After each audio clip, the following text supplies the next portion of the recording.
Hey guys, today I'm going to be doing a book review on The Secret Daughter of the Tsar by Jennifer Laam.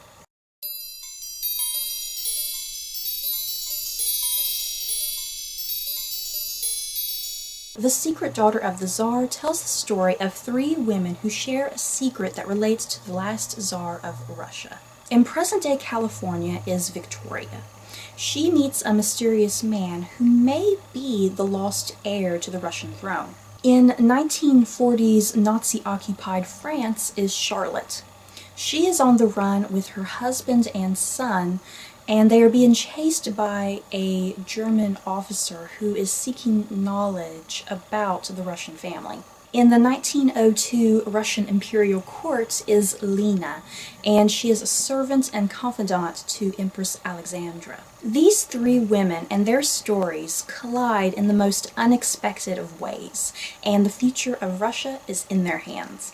I vastly enjoyed this book. There were some major issues with this book that I'll get to in a minute, but first I'll talk about the positive things. The story had constant action, and I don't think it ever got dull or boring, and it was just really fast from start to finish. Plus, I think the characters in general were very interesting, and the story itself was riveting. This whole novel is about these three women from three different time periods who just connect in the most wild and insane of ways. Just so unexpected and random, and just you don't know if it's coincidence or not. And the way they connect has to do with this idea of what if Tsar Nicholas II and Empress Alexandra had a fifth daughter. If you know anything about the last Romanov family, they had 4 daughters and a son. So the novel is questioning if Alexandra and Nicholas had another daughter that was in between Anastasia and Alexei. I have read a lot of Romanov-related fiction, and I think this idea of a fifth daughter is a new one. I've not read anything like this before. Most books tend to do the thing of whether or not one of the daughters or Alexei happened to survive. I do think Jennifer Laam's writing was very beautiful. Her descriptions were fantastic, and I really felt immersed in the time periods. And I think her historical research was extremely well done as well. No flaws to it that I could see. And a point of history that Jennifer Laam takes is back in 1902, Alexandra supposedly had a miscarriage. There's not too much details about that, but supposedly she did have a miscarriage, and so Jennifer Laam is taking that historic fact, and that's where she's inserting this supposed fifth daughter. And that is what makes up the framework of this entire book. So that's all the positive things that I enjoyed about this book. The writing in general, the descriptions and the historical research were great. The characters I think were overall great in some ways. And the story itself was great. But I do think, despite the things that I did love, I think this novel had a lot of things it suffered from. So point number 1. I think the novel had too quick a pace. Like I said at the beginning, I did enjoy that the book had a fast narrative and it had action from start to finish, but at the same time I think that is a point where it suffered. And because of the action moving so quickly, I think some elements of the plot suffered, and I think a lot of the character development suffered. This book is only about 350 pages, just a little less than 350. And you gotta think, this book is told from 3 points of view, from 3 different women. So 350 pages does not seem like enough time to fully flesh out these 3 individual women, plus the individuals that are in their lives. I probably would have recommended an additional 100 pages, if not maybe a little more than that, just really for the characters alone, maybe not necessarily for the plot, but just for fleshing out the characters and making them much more three-dimensional. There was just so many things rushed in this book, and you kind of just have to go with it, or else you're not going to enjoy the book. One of these things is Veronica's story. Veronica is the girl who is in present-day Los Angeles, California. And she's the one who meets this man named Michael Karstadt, and Michael may or may not be the Romanov heir to the Russian throne. Their story is just kind of thrown together very quickly, and they just really form like this sudden deep attraction to each other. It just kind of comes out of nowhere, and it almost seems like their attraction just kind of comes out of more of the fact that they both share this passion for Russian history. And then we have Charlotte, and Charlotte is the one, her story takes place in 1940s Nazi-occupied France. I really did like her interactions with her husband Luke. They have a very estranged relationship, but you're not really given much from that. All you're kind of given is that Charlotte and Luke kind of separated a bit because Luke didn't want to have children. And so that's kind of the only reason you're given for their estrangement. Their plot just gets quickly going.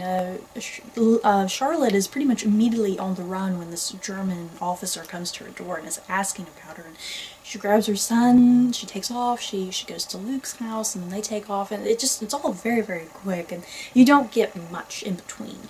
And then we have Lena, and she is the character her story takes place in the 1902 Imperial Court, and she's a servant and confidant to Empress Alexandra.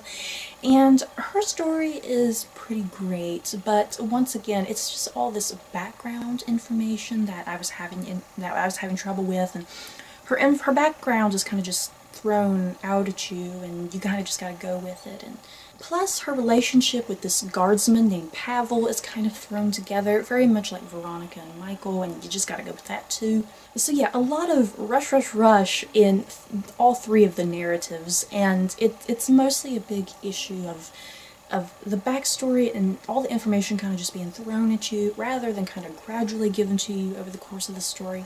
And yeah, a lot of relationship, just kind of all these relationships just coming together. My second problem with this book was predictability.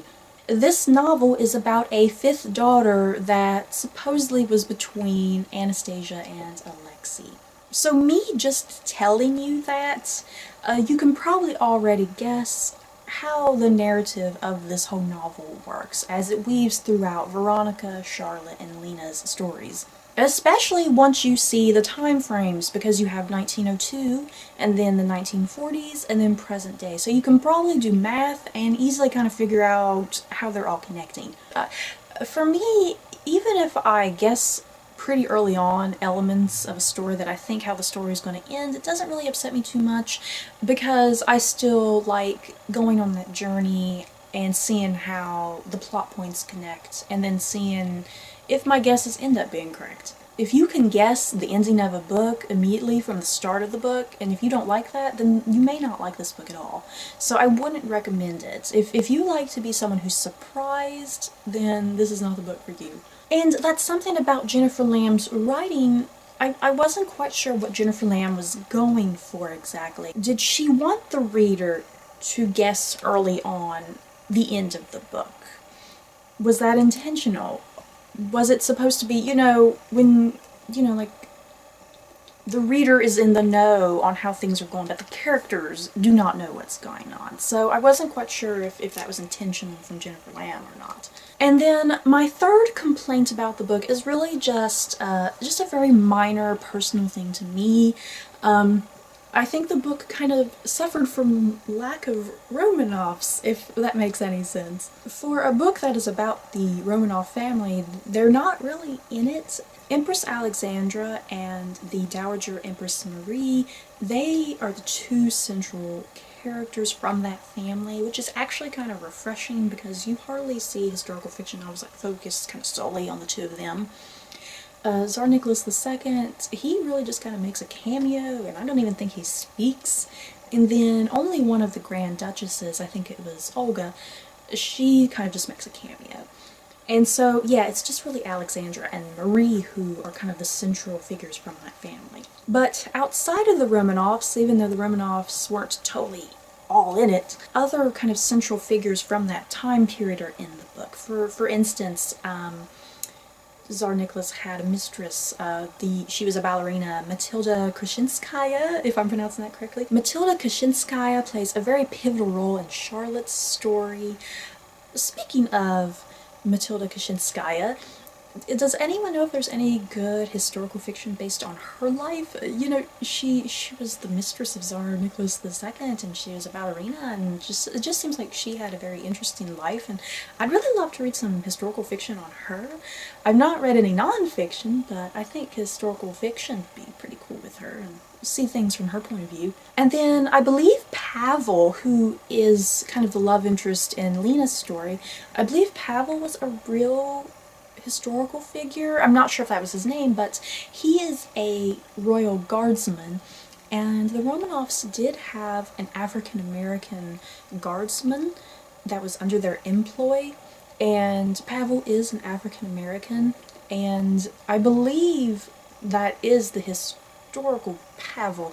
I'm just not sure if that was his name or not. I was having trouble kind of looking on my computer to kind of do further research on him, but I believe that was the historical Pavel that did work for the Romanovs. But yeah, like I said, this third point about the lack of Romanovs, that's really just a silly, minor complaint for me.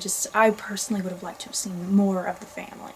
Overall, like I said, I really did enjoy this book. I really liked the characters. I found them very interesting. It's just I wish they had more development and things weren't just thrown at the reader about the characters and their relationship, and the relationships weren't so rushed. And I also think some more creative plot twists could have been used in the novel to help the reader maybe be more surprised and not expect so much by the end. If you do love Romanov historical fiction, I do highly recommend this. Don't go into it expecting too much, but if you just want a really interesting take on their story and an alternative retelling essentially by inserting a fifth daughter, then you might really enjoy this.